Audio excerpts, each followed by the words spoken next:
this great institution, our invited guests, particularly the royal fathers, including commissioners of the state and other top government functionaries here present, the management staff of the institution and our dear students, particularly, because without them you do not have an institution.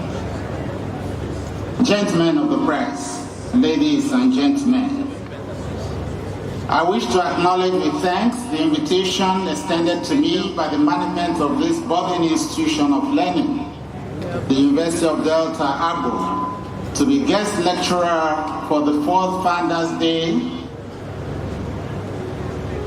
celebration of the university. I must commend the commitment and hard work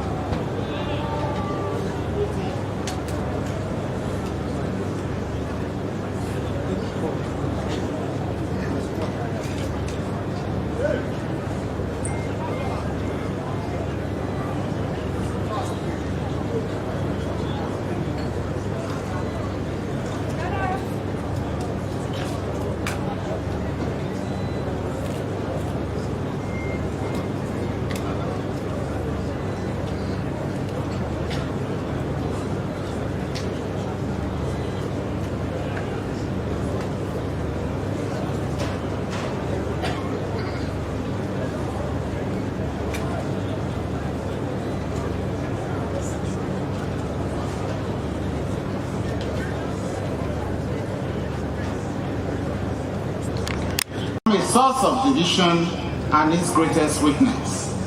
The same diversity that defines our identity has continued to complicate our challenges by cleaving us along ethnic, religious, and regional divides. As a country, we have continued to confront the contradictions that the colonial structures bequeathed on us with limited success. So many variables have been identified as being responsible for Nigeria's inability to build a durable national identity and social cohesion that is all-encompassing and truly Nigerian. These challenges and weaknesses, which we have not been able to deal with effectively as a people and nation, brings us to the theme of today's talk, nation building, the search for a Nigeria that works for all. The aim of this paper is to address why nation building is difficult to achieve in Nigeria, why many other countries have used national integration mechanisms to improve their social cohesion, create national identity, and deepen their development. Nigeria appears to lag behind. This lecture addresses the challenges and opportunities in creating a cohesive and inclusive and prosperous Nigerian state, and we explore strategies for fostering unity, good governance, and equitable development to build a nation that works truly for all citizens. Creating and developing processes that will help build the consciousness of oneness amongst individuals and groups to enable us cultivate a sense of love and commitment to our nation state is a concept all in leadership at all levels, both in the public and private sector, must commit to in the first instance. In our search for nationhood, we must be ready to discard those attitudes and step down those narratives that disunite us and begin to build on those things that bring us together in a durable relationship that benefits all, while building lasting trust, especially among the elites and the political class. In our desire to build a nation that works for all Nigerians, the elite and the leadership must inspire collaborative action for national progress and be ready to address Nigeria's unique challenges honestly and build the potentials in our abundant human and natural resources in order to recreate trust. This paper will delve into the historical context, challenges, opportunities, and actionable ways forward for nation building in Nigeria, with the goal to achieve a stable, prosperous, and united country. Understanding nation building. Nation building refers to the process of constructing and structuring a national identity that brings diverse groups together under shared goals and values. It involves creating a stable, unified society where governance, economic development, and social inclusion promote collective prosperity and harmony. Nation building is all about the people and encompasses building a common sense of purpose, a sense of shared destiny, and a sense of community. In a paper delivered by Brian A. Gambari in 2008 on the challenges of nation building in the case of Nigeria, he maintained the stand that nations do not come by historical accidents. He avowed that nation building is the outcome of conscious statecraft and not a happenstance. It is usually a work in progress, a dynamic process, in consistent demand for nurturing and reinvention. It never ceases, for every nation is persistently being confronted with one new challenge or the other, even the almighty United States of America. There are core values that need to be achieved in nation building. According to Kagame in 2010 in one of the papers presented, the first of these core values is a conscious cultivation of a national identity, the sense of belonging based on shared values, tradition, history, and aspirations. The second is the establishment of institutions and laws of governance which formalize the relationship between the leaders and citizens and the expectations of service delivery. The third feature is the participation of citizens in the governance process by choosing a system that serves them best, selecting their leaders, and playing active role in decision making.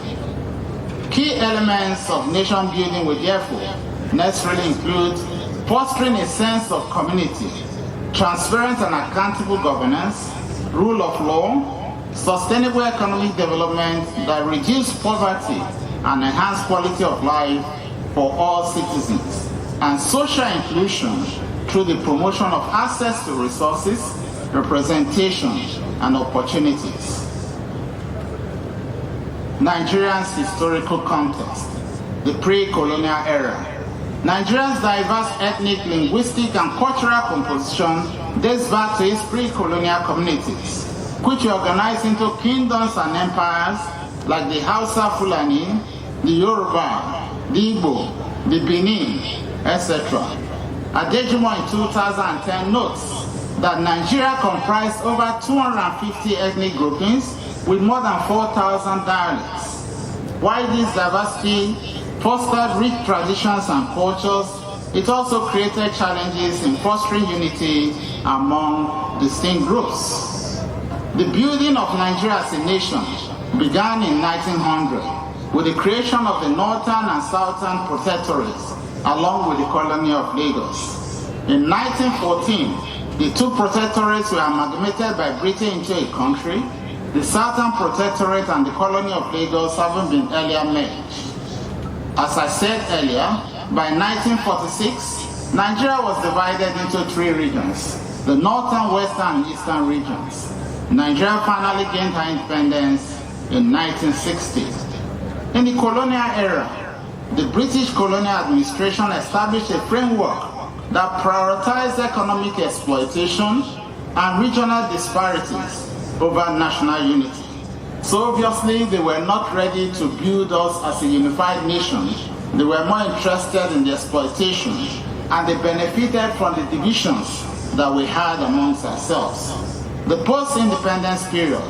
After gaining independence in 1960, Nigeria faced significant obstacles, growing recognition of the need to foster unity through inclusive policies and leadership. The understanding of the issues raised by our history sets the stage for exploring actionable strategies to create a Nigeria that truly works for all. Now we'll go into the challenges hindering a Nigeria that works for all. There is no doubt that as a nation, Nigeria possesses immense potentials. However, certain systemic challenges continue to hinder its progress, creating obstacles on its path towards building a nation that is inclusive, cohesive, enabling all to have a sense of commitment to its nationhood. Such challenges include the following: the challenges from our history, as earlier stated, ethno-religious divisions, socio-economic inequalities, weak institutions, corruption and lack of patriotism, challenges of an appropriate constitutional settlement, the challenges of leadership, security concerns, educational and health gaps. Colonial rule divided Nigeria into North and South with different land tenure systems, local government administrations, judicial and educational systems. Many of our elites in the colonial and early post-independence period had their education and world outlook modeled by the regional institutions.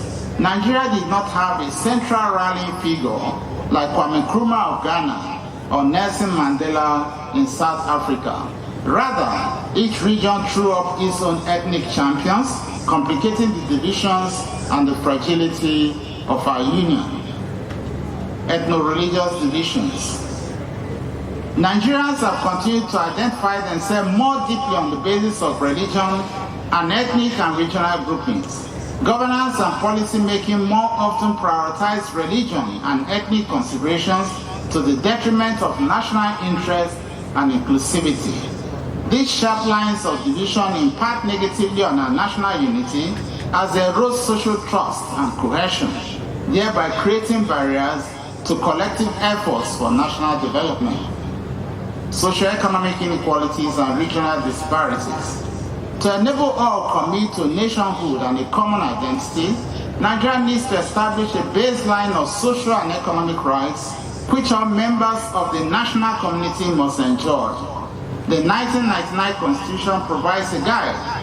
Through the development of the economy and equal opportunities, the provision of social safety nets, we need to address the inequalities that exist.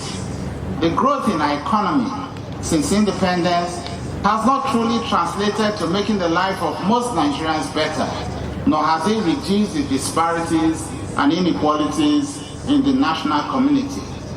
As Abdul Kadir and Bello in 2010 notes, Nigeria has a stunted growth. Countries such as Malaysia and Indonesia and many others that were at the same level of development in the 1960s during the peak of decolonization process have since gone far ahead on the human, material and infrastructural development scales. In contrast, Nigeria appears to be on a steady decline. The poverty rate is estimated to have reached 38.9% in year 2023, with an estimated 87 million Nigerians living below the poverty line. This is the world's second largest population after India, according to the World Bank report in 2024. With job creation and entrepreneurship prospects stifle the absorption of the 3.5 million Nigerians entering the labor market every year. Spatial inequality continues to be large and service delivery is limited. Infrastructure gaps constrain access to electricity and hinder the domestic economic integration. And according to the World Bank in their report in 2024, during the 2015 to 2022, growth rates decreased and GDP per capita flattened, driven by policy missteps compounded by shocks. Monetary and exchange rate policies became increasingly distortive and eroded confidence. Fiscal deficits increased due to low oil production and costly subsidies. External shocks such as the COVID-19 pandemic, higher global food prices, devastating floods in year 2018 and 2022, and the destructive demonetization policy in early 2023 affected the economy. This is from the World Bank report in year 2024. Now, is there a consensus on fiscal federalism? The leadership challenge.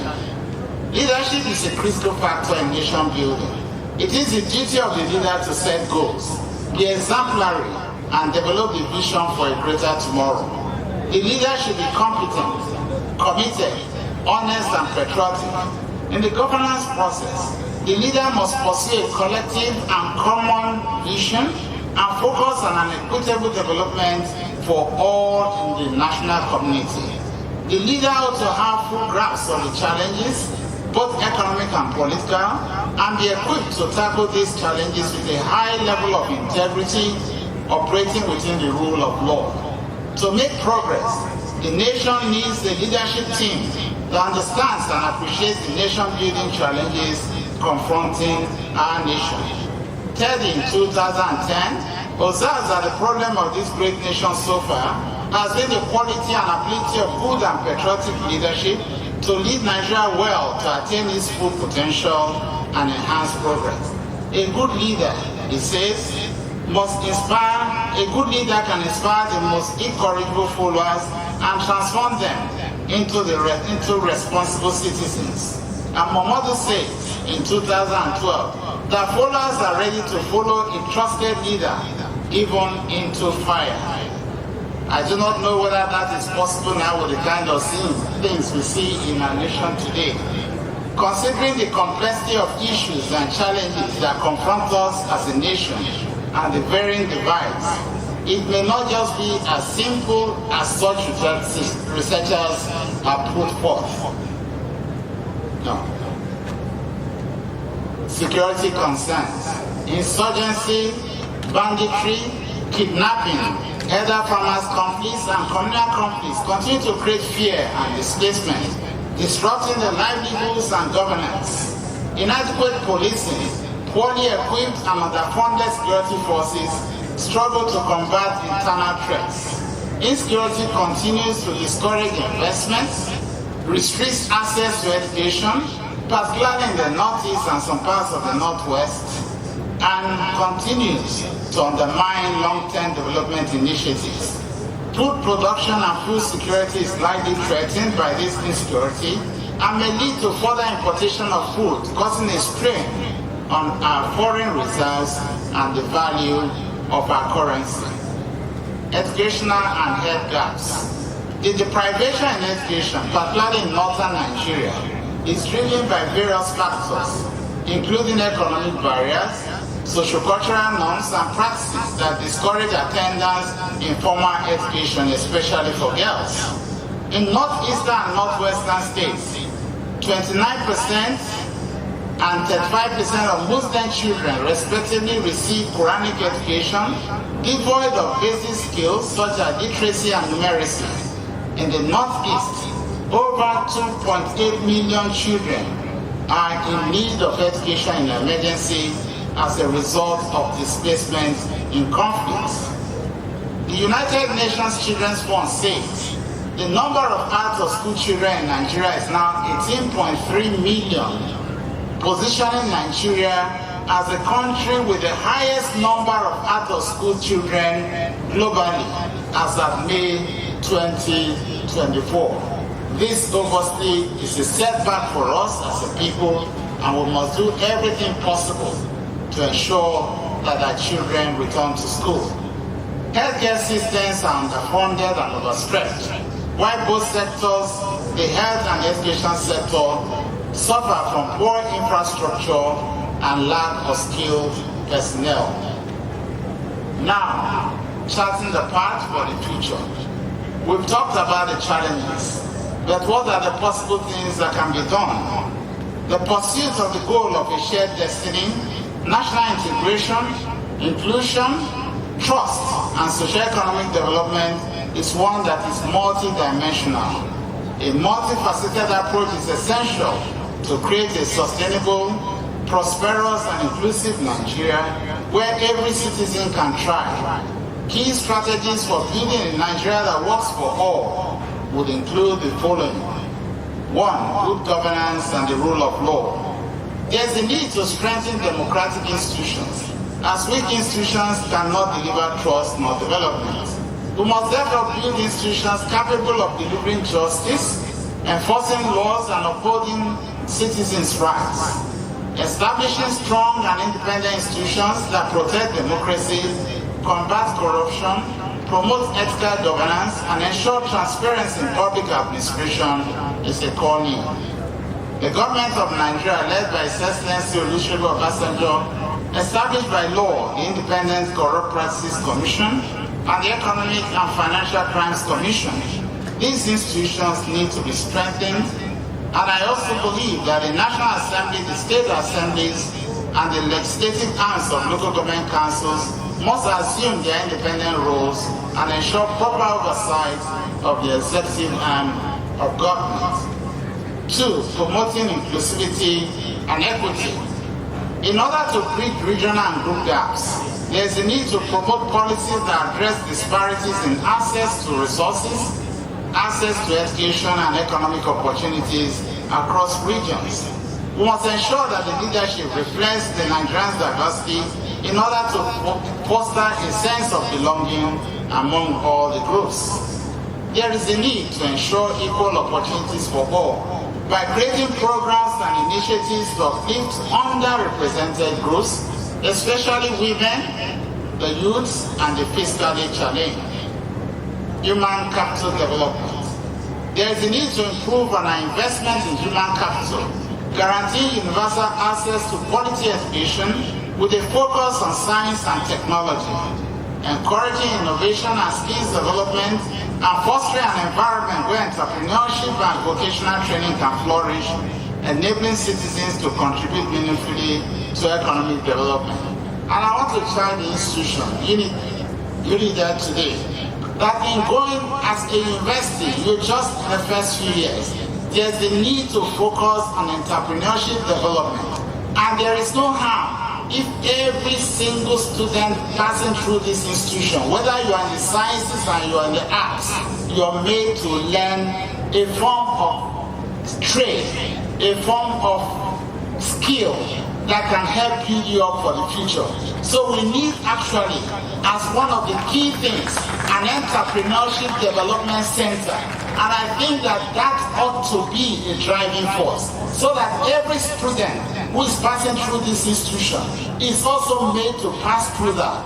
And we must have entrepreneurship development as a core course in this institution. Something must distinguish you from other universities, and we must look clearly in that direction if we are to build a university that will stand out. There is also the need to continue to strengthen and expand healthcare systems to meet the needs of all Nigerians. There is a need for a deeper collaboration between the federal government and the sub-national governments, along with the private sector in this regard. The government should ensure the full implementation of the National Health Act and the